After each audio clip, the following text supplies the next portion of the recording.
الله الرحمن الرحيم، والصلاة والسلام على أشرف المرسلين سيدنا محمد النبي الهادي الأمين. أما بعد، مع فيديو جديد من فيديوهات أبو محمد عن الساعات السويسري الأصلي. ماشي، طبعا المجموعة اللي أنا بعرضها ديت هي كل ساعة عايزة فيديو وعايزة فتح المكنة. ماشي، بس أنا بحب يعني إيه أختصر شوية. والحاجة دي معروضة للبيع سواء على الفيسبوك، على الجروب، سواء على القناة. ماشي، في مكن،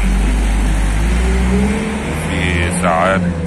طبعا في البعض عايز يتمسح، وفي البعض ايه شغال، وفي البعض مكن. فانا بقرب اهوت وبعرض لكل احبائي ان القناة بتاعتي للبيع، ما بش للبيع والشراء، بس في نفس الوقت انا ما بشتريش. انا عن نفسي ما بشتريش، انما في ناس بتعرض عندي في القناة على اساس تتسوق كتسويق.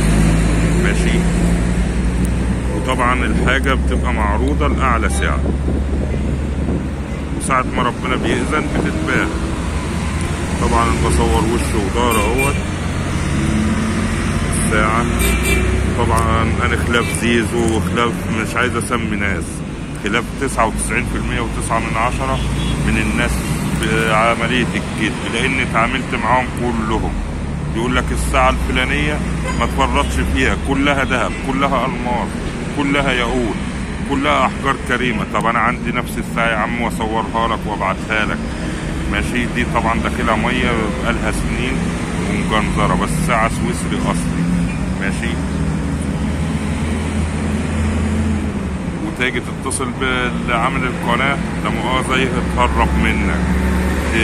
طبعا مكنة هي مكنة سويسري أصلي.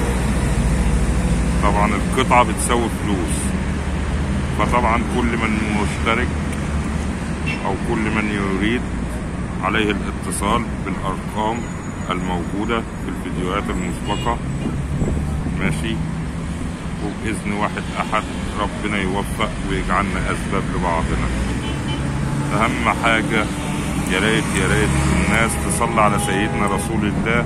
ماشي، ويبقى في مصداقية في التعامل، ومصداقية بما يرضي الله في كل حاجة، إنها مش كلام وكذب على الناس على الفاضي، سواء في عملات، سواء في ساعات، سواء في سبح.